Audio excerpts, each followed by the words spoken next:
కేంద్ర మంత్రివర్గంలో ఇద్దరు టీడీపీ ఎంపీలకు చోటు దక్కినట్లు తెలుస్తోంది. కేంద్ర మంత్రులుగా శ్రీకాకుళం ఎంపీ రామ్మోహన్ నాయుడు, గుంటూరు ఎంపీ పెమ్మసాని చంద్రశేఖర్ పేర్లు దాదాపు ఖరారయ్యాయి. అయితే రామ్మోహన్ నాయుడుకి కేంద్ర కేబినెట్ హోదా అప్పగించనున్నట్లు సమాచారం. పెమ్మసాని చంద్రశేఖర్ను కేంద్ర సహాయ మంత్రి పదవి కట్టబెట్టే అవకాశం ఉంది. తొలుత రేసులో Srikakulam MP Rammohan Naidu, Guntur MP Pemmasani Chandrasekhar, Chittoor MP D Prasadarao, Nellore MP Vemireddy Prabhakar Reddy పేర్లు వినిపించాయి.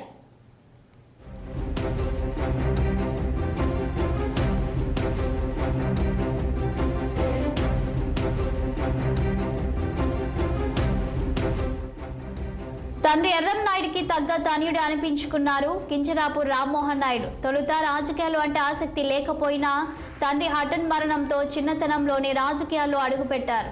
2014 నుంచి శ్రీకాకుళం ఎంపీగా ఎన్నికవుతూ వస్తున్న రామ్మోహన్ శ్రీకాకుళం జిల్లా రాజకీయాల్లో తనదైన ముద్ర వేశారు.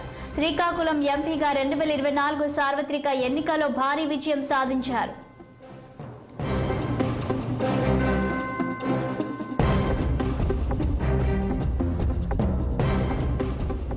ఇక గుంటూరు నుంచి తెలుగుదేశం పార్టీ తరపున ఎంపీగా గెలిచిన పెమ్మసాని చంద్రశేఖర్ 5,700 కోట్ల ఆస్తులతో దేశంలోని ధనిక ఎంపీలో మొదటి స్థానంలో నిలిచారు. వృత్తిరీత్యా డాక్టర్ అయిన పెమ్మసాని 3,44,695 ఓట్ల తేడాతో వైసీపీ అభ్యర్థి కిలారి రోసయ్యపై గెలుపొందారు.